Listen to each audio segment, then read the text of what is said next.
Cancer cure होने के बाद हमें क्या एक्सपेक्ट करना चाहिए और कैंसर को रिलैप्स को हम कैसे प्रिवेंट कर सकते हैं। मैं हूं doctor Nitin Saluja, founder and physician at Siddha clinic Gurgaon. आज हम इन टॉपिक्स के बारे में विशेष में चर्चा करेंगे। तो कैंसर जब क्योर हो जाता है तो हमें क्या एक्सपेक्ट करना चाहिए। सबसे पहली बात तो हमें ध्यान रखना चाहिए कि हमें रेगुलर फॉलोअप्स पे जाना चाहिए। अब कितने रेगुलर फॉलोअप्स, इसके बारे में और डिटेल में बात करेंगे।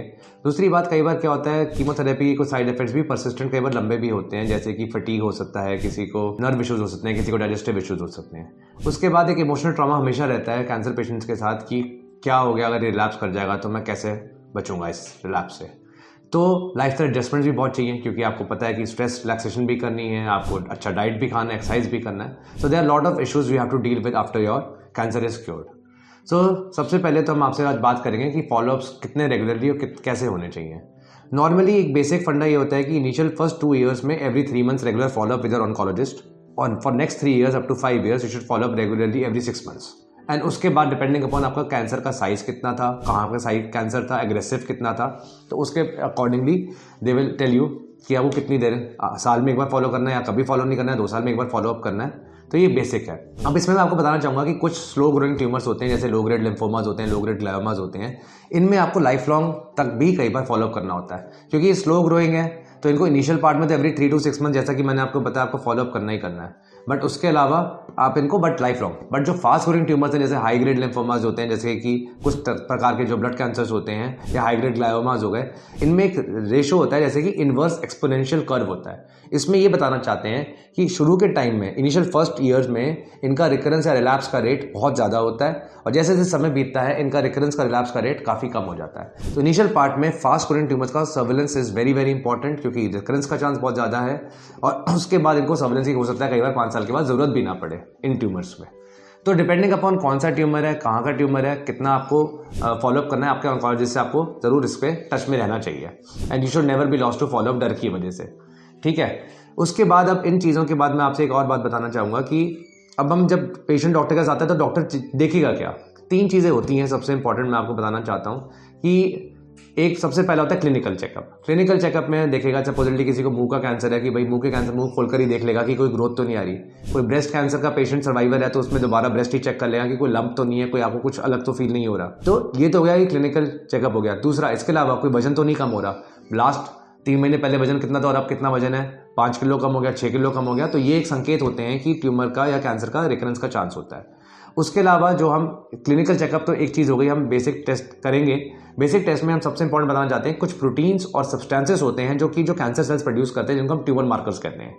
जैसे कि ओवेरियन कैंसर के लिए हम करेंगे CA-125, कोलोरेक्टल कैंसर के लिए करेंगे CEA, stomach cancer, pancreatic cancer के लिए करेंगे CA-99, और इससे भी एक इंपॉर्टेंट जो प्रोस्टेट कैंसर में सबसे इंपॉर्टेंट हम चेक करते हैं PSA प्रोस्टेट स्पेसिफिक एंटीजन होता है। ये जो ट्यूमर मार्कर जो मैंने आपको बताए, ये कुछ कैंसर्स में बहुत अच्छा काम करते हैं। अगर ये बढ़ जाते हैं तो हम चेक कर सकते हैं कि कैंसर का दोबारा तो नहीं हो रहा। बट कई बार इनमें फॉल्स पॉजिटिव अलार्म भी हो सकता है, जैसे कि कुछ इन्फेक्शन वगैरह में भी कुछ मार्कर्स कई बार हमें देखा है बढ़ जाते हैं। तो हमें we have to take it everything with vigilance and please meet your oncologist. अगर कोई भी मार्कर आपको लगता है, आपको बोला गया था, आपने चेक कराना है और बड़ा हुआ पाया जाता है उसके बाद। तो एक हो गया हमारा क्लिनिकल, कि डॉक्टर्स को चेक करेगा, एक है हमारे मार्कर्स, और तीसरा आता है इमेजिंग। अब ये बहुत ही कॉमन सवाल है कि हर मरीज आके डॉक्टर्स या ऑन्कोलॉजिस्ट से पूछता है कि सर हम कुछ फॉलोअप नहीं करना, हमें 3 से 6 महीने, साल में आप मुझे बता दो कितनी बार पेट स्कैन कराना है, मैं पेट स्कैन करा लूंगा और वो हम देख लेंगे कि कैंसर आ रहा है कि नहीं आ रहा। जी, जितना आपको लगता है सिंपल, उतना अच्छा है नहीं।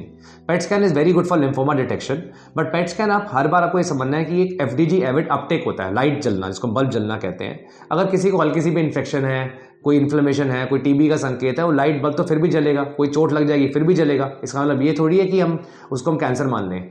तो हमें ये देखना जरूरी है, अगर हम हर बार 3-3 महीने पेट स्कैन कराते रहेंगे और हर बार कोई बल्ब जलता रहेगा, तो डॉक्टर आपको एडवाइस करता रहेगा कि यहाँ की बायोप्सी कर लो, वहाँ की बायोप्सी कर लो, आप अपने सुइयां लगवाते रहेंगे, और इसका हो सकता है आपको कोई ना तो लाइफ लॉन्ग सर्वाइवल मिल रहा है, ना कोई मोर्टालिटी बेनिफिट मिल रहा है। तो ये बहुत इंपॉर्टेंट है कि अपने हिसाब से अपना तरीका दिमाग मत लगाएं कि पेट स्कैन कराना है। कुछ ऑब्वियसली कुछ कैंसर्स में, कुछ ट्यूमर्स में it is very helpful, but हर एक के साथ ये करना ऐसा ज़रूरी नहीं है। जैसे ब्रेस्ट के लिए हम फिर भी मैमोग्राफी के लिए ही बोलेंगे, ब्रेन का ट्यूमर है, ब्रेन के लिए MRI एडवाइस करेंगे। तो डिपेंडिंग अपॉन पेट के लिए था, पेनक्रियास के लिए पेरिएम्पुलरी कैंसर था तो हम CT के लिए ही एडवाइस करेंगे।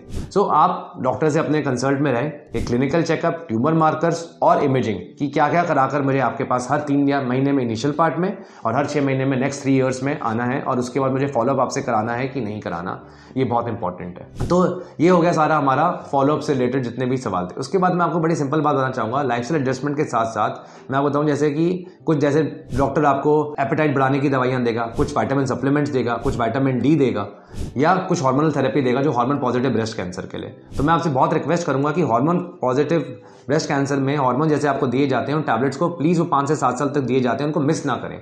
दे are as good as your chemotherapy और your surgery to keep your risk of breast cancer बिल्कुल मिनिमल, सो रिलैप्स के लिए। तो ये दवाइयों को जो भी है आप प्लीज़ उसको अच्छे से लें और अपना जो आपने इतनी अपनी लंबी जर्नी करी है कैंसर को बीट करने के लिए उसको कंटिन्यू रखें। तो ये था रिलेटेड सारा कि कैंसर के क्योर होने के बाद हमें क्या क्या करना चाहिए। जब हमारे पास 5 साल तक हमारा कोई रिलैप्स रिकरेंस नहीं होता तब हम बोलते हैं कि cancer is been absolutely eradicated and cured, but we still might 1 से 2% केसेस में फिर भी रिकरेंस के रिस्क रहते हैं। तो फिर भी मैं बोलूँगा ऑन्कोलॉजिस्ट से अपना टच में ज़रूर रहें। तो इससे रिलेटेड और कोई भी जानकारी अगर आपको चाहिए तो आप हमें अपने कमेंट सेक्शन में लिख के बता सकते हैं।